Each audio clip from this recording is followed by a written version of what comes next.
Vox Hermes, študentski podcasti, ki za vas predstavljajo vse o skrbi za zdravje, aktualnih dogodkih in napredkih v medicini.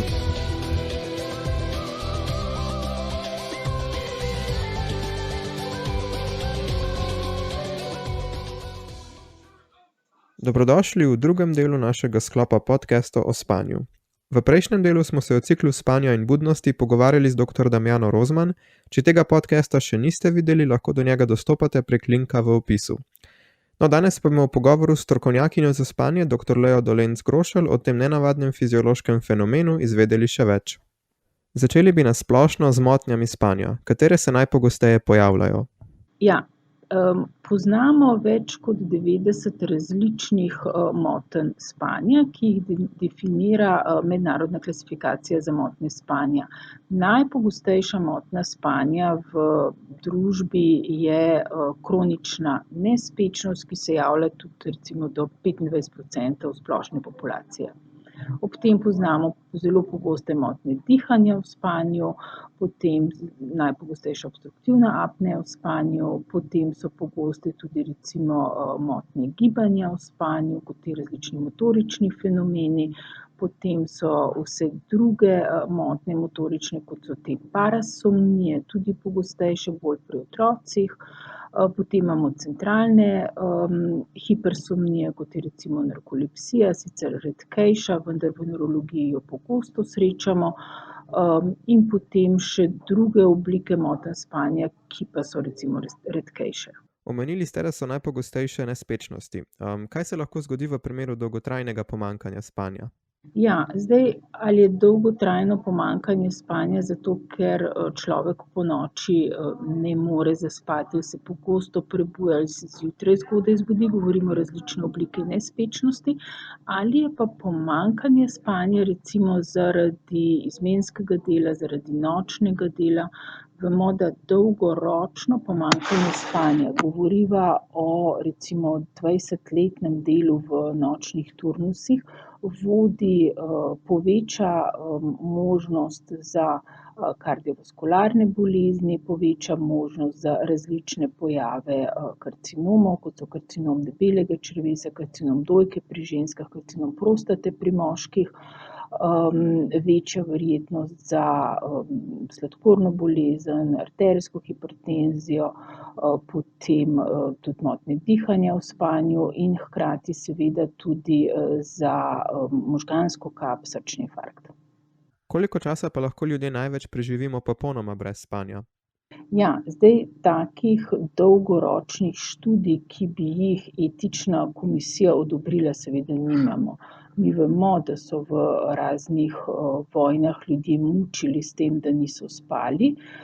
Še vedno je rekord Randy Gardner, to je bil en DJ, ki je pred mnogimi več kot 50 leti v Kaliforniji se odločil, da bo prišel v Guinnessovo knjigo rekordov in je pač vrtel glasbo in ni spal. On je bil 11 dni brez spanja.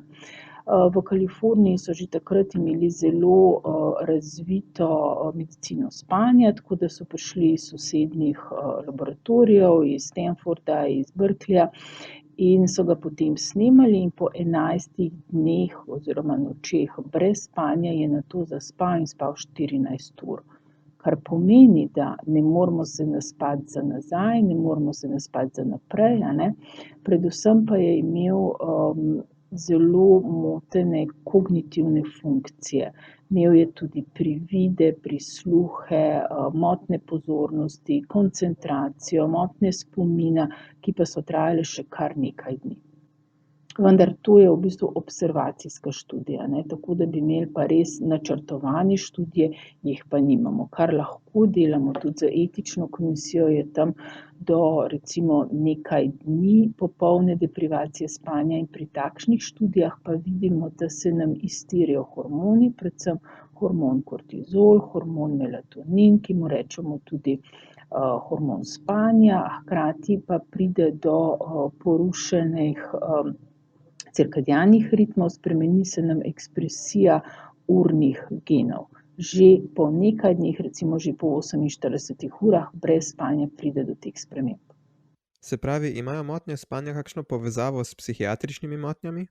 Ja, poznamo, motnje spanja, ki se pojavljajo pri psihiatričnih boleznih, so v bistvu kot eden izmed simptomov psihiatrične bolezni. Recimo najpogosteje je to, različne oblike nespečnosti. Pri, recimo generalizirani anksiozni motnji, povečani anksioznosti ob uspavanju imamo nespečnost uspavanja. Tak človek ne more izklopiti svojih misli, dolgo časa potrebuje potem, ko ugasne luč, da zaspi. Obratno pa recimo pri bolnikih z depresijo dobimo pa spremembo, posameznih teh, faz spanja, različni so cikli spanja, ti bolniki pa zvečer dosti hitro zaspijo, prej zaspijo v REM spanje, aktivno spanje, ta rapid eye movement sleep, pri njih je ta latenca zelo kratka, tam okrog 20-30 minut, normalno je pri odraslih ljudeh do 60 do 90 minut, in hkrati je predvsem moteno spanje v drugem delu noči, ker so seveda tudi spremenjeni nevrotransmiterji v možganih. In taki pacienti se zgodaj zjutraj prebujajo in nekako ob 3-4 s težavo zaspijo nazaj. Ampak tukaj zdravimo predvsem bolezen, mentalno bolezen in s tem v bistvu izboljšamo tudi simptom, se pravi motnje spanja. Ni primarno motnja spanja, seveda pa lahko neko podaljšana, pomanjkanje spanja, kot sva že prej govorila, lahko vodi tudi v večjo verjetnost, da se bo pojavila neka mentalna bolezen, lahko recimo sproži depresivno razpoloženje. Kaj pa recimo pri shizofreniji? Pri shizofreniji prav enih posebnih vzorcev nimamo, lahko imamo shizofrenijo hkrati z narkolepsijo, tako da moramo biti tam zelo, pozorni, predvsem zaradi teh prividov in prisluhov, ki so pri shizofreniji kadarkoli podnevi, pri narkolepsiji pa tipično zvečer ob uspavanju, zjutraj ob prebujanju. Tako da pri takšnih moramo pacienta v bistvu poslušati, vzeti natančno anamnezo in če smo v dilemi, seveda tudi narediti, objektivno polisomnografsko snemanje, se pravi, da ponoči snemamo možgansko aktivnost, gibe zrkel, mišice brade, dihanje, EKG, če rabimo recimo še EMG tibialnih mišic, da določimo, kaj se res med spanjem dogaja. Kaj pa povezava s kakšnimi drugimi boleznimi? Omenili ste že raka? Ja, to je dolgoročno, se pravi motnja, dolgoročno pomanjkanje spanja vodi v to, v različne oblike, rakov. Potem pa imamo recimo, če govorimo pri nevroloških boleznih, vemo, da pri bolnikih z, možgansko kapjo, akutna možganska kap v možganskem deblu bo naredila, centralno motnjo dihanja, spanja, dobili bomo to periodično dihanje zaradi seveda jeder, ki so v možganskem deblu tudi za dihanje, za avtonomna jedra, tudi recimo za, za srčno frekvenco lahko dobimo tudi hude motnje srčnega ritma, nenadno smrt v spanju, tako da takšne bolnike zelo, aktivno spremljamo že ob sprejemu v bolnico, že v intenzivni terapiji med spanjem, ker je spanje v bistvu za njih rizično bolj, kot je budnost. Potem se nam recimo spanje in budnost popolnoma porušita pri, ljudeh z demenco, kasneje v napredovanih oblikah demence ne moremo več ločiti, kdaj je človek buden, kdaj spi, popolnoma se nam poruši ta 24-urni cikel. Potem imamo recimo motnje spanja vezane na bolnike z Parkinsonovo bolezen, kot je recimo sindrom nemirnih nog, restless leg, periodični gibi udov v spanju, ki so lahko pridruženi ali so pa to tudi eden izmed, simptomov bolezni. Ali pa recimo tipično, motnja REM faze spanja, med REM fazo spanja mi imamo normalno mišice, deaktivirane, se pravi samo dihamo lahko, diafragma je tista, ki nam omogoča dihanje, medtem ko pomožne dihalne mišice so izklopljene. Pri bolnikih, ki bodo šli v te različne alfa-sinukleinopatije, kot je recimo, levi body demenca ali pa, druge recimo ekstrapiramidne motnje, imamo mi že 5-10 let, preden bodo imeli te simptome, druge simptome nevrološke bolezni, porušeno REM spanje in v tem REM spanju pacienti imajo motorično aktivnost, lahko skačejo, padejo s postelje, počnejo različne gibe in to je že eden izmed dejavnikov, ki vemo, da ima slab prognostični napovedni dejavnik, da bodo šli v nevrodegenerativne bolezni. Tako da ja, pogosto lahko v bistvu z snemanjem spanja že napovemo, kakšna bo prognoza takšnega bolnika. Kako bi opisali hojo v spanju? Hoja v spanju je somnambulizem, pogosto se nam dogaja v otroštvu, gre za motorično aktivnost v globokem spanju. Pacient oziroma oseba se tega ne zaveda, ne ve, zato tudi vedno rečemo, ne zbujati takšne osebe, ker bo prestrašena, ker takrat spi, a ne. Tako da pogosto se lahko dogaja ob tem, ko recimo ima nekdo pomanjkanje spanja, če otrok premalo spi, bo imel potem ta rebound globokega spanja, se pravi, bo večja verjetnost, da se bo to zgodilo. Pri majhnih otrocih tega ne zdravimo, se pravi, ne bomo dajali zdravil, da bomo zmanjšali globoko spanje, da bo manjša verjetnost, da se bo to zgodilo, ker vemo, da otroci globoko spanje potrebujejo, v globokem spanju se nam izloča največ rastnega hormona in tega seveda ne smemo spremeniti. Predvsem zavarujemo okolje, da ne spijo, ne vem, pri odprtem oknu na pogradu, a ne.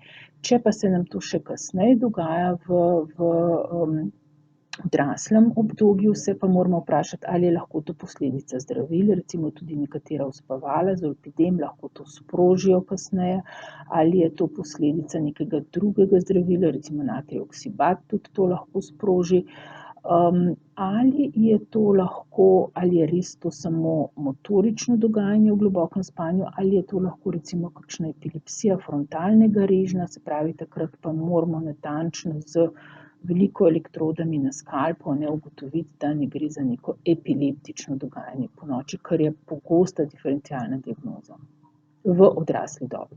Se motnje spanja pogosteje pojavljajo v določenem življenjskem obdobju? Ja, tipično motnje spanja so vezane na različna življenjska obdobja, predvsem v otroštvu, ko se nam oziroma pri novorojenčku, dojenčku, ko se nam spanje še razvija in pri malčku, bodo različne faze spanja bolj izrazite, kot so rekla, recimo globoko spanje, ga imajo otroci več kot odrasli in zato se nam večkrat dogajajo te motnje spanja v globokem spanju, kot so recimo hoja v spanju, kričanje ponoči, zmedena prebujanja, tega imamo veliko pri majhnih otrocih, medtem ko kasneje v odrasli dobi, ker je tega spanja toliko manj, je tega bistveno manj. Kako se lahko pomaga osebam z motnjami spanja v okviru družine in kako v bolnišnici?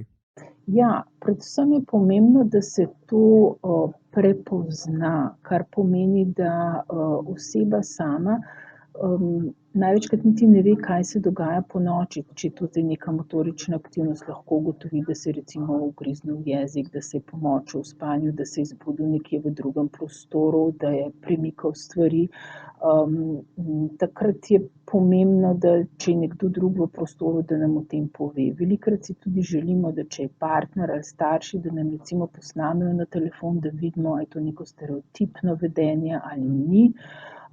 Drugo, kar je seveda, če bo partner zraven, pa bo nekdo smrčal, pa imel pavze dihanja v spanju, nam bo to partner povedal. Če bo nekdo nespeč, nam bo to oseba sama povedala. Če bo neka huda hipersomnija, pa bo tak pacient zaspal kjerkoli in kadarkoli, ne vem, naredil prometno nesrečo, bo v bistvu takrat ponavadi prepozno dobimo te paciente, a ne. Pomembno je, da se ljudje zavedajo, da motnje spanja so, da se jih da prepoznati in da se jih da zelo dobro tudi zdraviti. Recimo bolezen narkolepsija, ki je pogosta, a ne, v Sloveniji morajo imeti okrog 2500 takšnih bolnikov, imamo jih 140 in te ljudje hodijo naokrog in so nediagnosticirani. Mi smo pred leti imeli v Sloveniji od prvega simptoma narkolepsije do takrat, ko so dobili diagnozo in terapijo 17 let.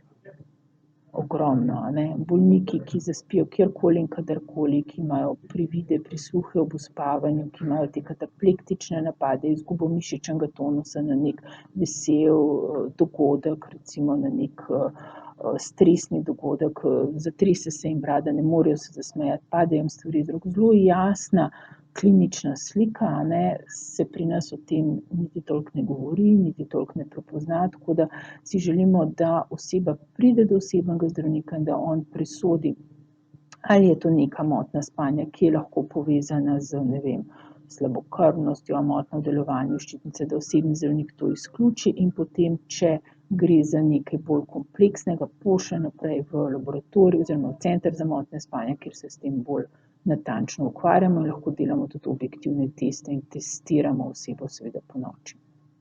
Mogoče še malo bolj na splošno, zdaj, kaj se sploh dogaja v naših možganih medtem, ko spimo? Ja, zdaj včasih, a ne, mnogo let nazaj so menili, da ko mi spimo, ni nekega senzoričnega dotoka iz okolja, a ne, po ascendentni retikularni formaciji, da so naši možgani odklopljeni in da so neaktivni. Kasneje so znanstveniki seveda dokazali, da to ni tako, a ne, da imamo mi posamezna jedra, veliko jeder za spanje je v možganskem deblu, s tem, da so tudi višje gor, a ne, predvsem to glavno jedro, kjer se nam spreminja budnost v spanje, je v hipotalamusu, suprakiasmalno jedro in tam imamo povezave in tako navzdol v možgansko deblo, kot tudi navzgor proti talamusu, tudi za aktivacijo korteksa.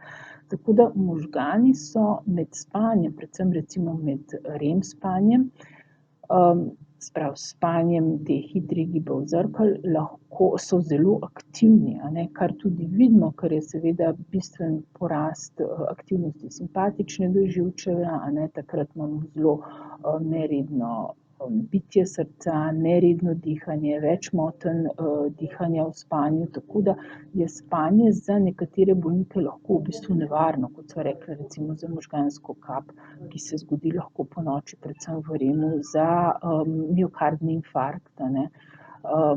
Tako da možgani absolutno ne spijo, so zelo aktivni in tako tudi vidimo recimo v nevrologiji, ko imamo neko strukturno lezijo, ali je to nek tumor, ali je to neka vaskularna sprememba, ne, v določenem delu možganov, ki so odgovorni za, ne, faze spanja, bomo takrat imeli recimo čisto jasno etiološko pač takšno motnjo spanja.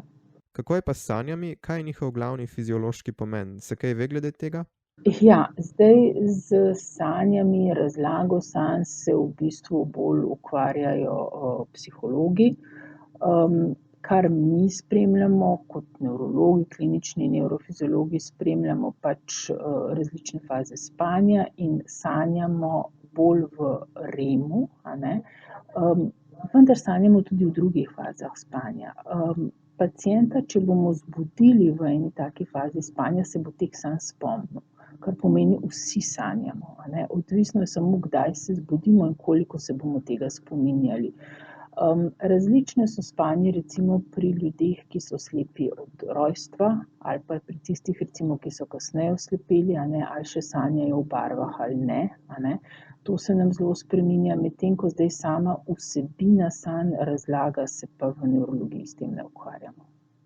Bolj so sanje lahko neprijetne, kadar pride recimo do kakšne posttravmatske stresne motnje in potem oseba razne te stresne dogodke v bistvu podoživlja v svojih sanjah in govorimo o teh nočnih morah, ki so zelo neprijetne, ki se dogajajo bolj v drugem delu noči, ko imamo več REM-a, a ne, se s tega prebudijo, jih je strah, niso pa nevarne.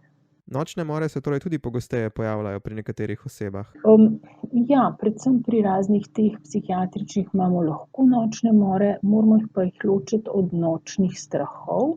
Nočni strahovi se nam pa dogajajo pogosteje pri otrocih v prvem delu spanja, v globokem spanju, to je tisto, ko otrok naenkrat lahko skoči s postelje, je zelo prestrašen, joka, kriči, a ne, in se tega ne spominja, kar pomeni, da je amnestičen za ta dogodek. In starši, če ga prebujajo, lahko celo njih prepozna kot nekega sovražnika, lahko postane nasilen, a ne, in to je v globokem spanju.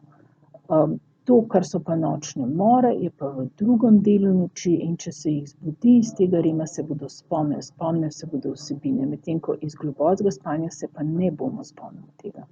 Pa še za konec, zakaj se zdi, da imajo ljudje različne potrebe po količini spanja?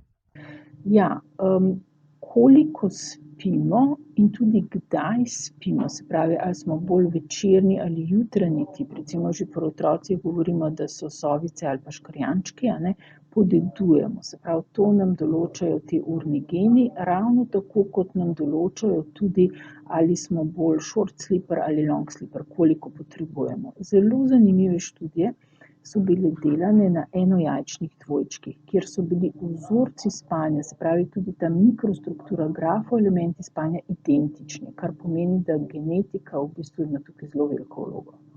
Naj se vam zahvalim za zelo zanimiv pogovor. S tem smo zaključili naš sklop podcastov o spanju, upam, da vam je bilo všeč in da smo odgovorili na vsa vaša vprašanja o tej fascinantni temi. Če si želite pogledati tudi druge videe na našem kanalu, naprimer o koronavirusu, petju ali darovanju krvi, potem nas ne pozabite spremljati tudi v prihodnosti, linke do videov pa bomo dodali v opis. Super bi bilo, da se na naš kanal naročite, nas lajkate in šerate in našemu projektu tako omogočite delovanje tudi v prihodnosti. Hvala vam za ogled, se vidimo naslednjič.